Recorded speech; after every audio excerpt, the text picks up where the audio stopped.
is about to turn them round to the barrier strand for the running of race 1. It's the Just Essence Catering Trot. Rudanu goes on the inside. Race favourite here is Fancy Woman in the black and white colours. She turns in now. Good looking little girl out wide.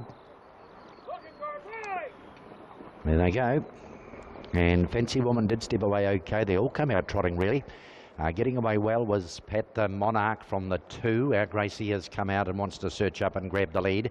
Ed Wood might have ideas, those trying to poke between that and Pat the Monarch. Rudanu's behind those along the markers, then Sage Trouble, who's 2 lengths away. About to be joined on the outside by Fancy Woman. Did the first 300s pretty tidily, as the whole field have really. There's a bit of a space away to Pat the Monkey, about 5 lengths. 2 lengths further astern behind that, then to Special Pat. And back behind that, Dream of Pat is Pat at the back. They travel into the back straight. Pacemaker up front. Ed Wood made it round to the lead. Over our Gracie, who trots up to its outside wheeler. On the inside is Pat the Monarch. Sage Trouble next on the outside with 1600 left to run. Has the 1-1 sit. 2 lengths to Rudanu. 2 lengths away, Fancy Woman. About to trot to the outside of Rudanu. A bit of a break about 9 or 10 lengths further astern, Pat the Monkey. Behind that are the other 2 Pats. They are Special Pat and Dream of Pat. So they work up towards the 1300 metres. The leader is Ed Wood. Right behind it is Pat the Monarch on the inside, sitting parked to our Gracie, giving Sage Trouble a nice trouble-free run. Back on the inside, Rudanu. They swing into the lane, 1200 left to run. Trotting on the outside of Rudanu was Fancy Woman. A breakaway, the others trying to make some leeway, Pat the Monkey. And the other 2 are some distance away as the leaders work to the post with a lap to run. Ed Wood sitting on the outside of its wheel is our Gracie. The inside, Pat the Monarch's had a sweet trip, so has Sage Trouble.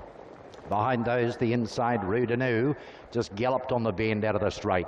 Trotting on the outside of that, Fancy Woman, who's 2 lengths behind Sage Trouble, and continuing to make ground is Pat the Monkey. They sweep into the back straight and head for the 700 metres. Ed Wood doing it nicely in the lead. Our Gracie on the outside. Pat the Monarch's been tucked away in the trail throughout. Sage Trouble next in the outer. It's a length back and 1-1 with 600 left to go. 2 lengths to Fancy Woman. Behind that by about 4 lengths came Pat the Monkey. He's been trotting well, that bloke, and he's continuing to make ground on them. They run off the back down to the side to the 400. Ed Wood still has a length to spare. Trotting on the outside, our Gracie. Sage Trouble ducks to the inside as Pat the Monarch calls it a day. And Fancy Woman's about 2.5 lengths away. About to swing the corner for home, and Ed Wood's going to turn the corner first. Our Gracie on the outside popped the big question. Sage Trouble ducks to the Piney Farm Lane on the inside, but Ed Wood is holding. Fancy Woman is back behind those, only going to be 4th. Sage Trouble, our Gracie on the outside. Sage Trouble along the fence, gets the better down towards the line. Sage Trouble will beat our Gracie. 3rd over is Ed Wood. Fancy Woman the 4th to go by. It's only a length in front of Pat the Monkey, who did well. A break back to Rudanu. Pat the Monarch. Behind that came Special Pat, and Dream of Pat was going to be the last in.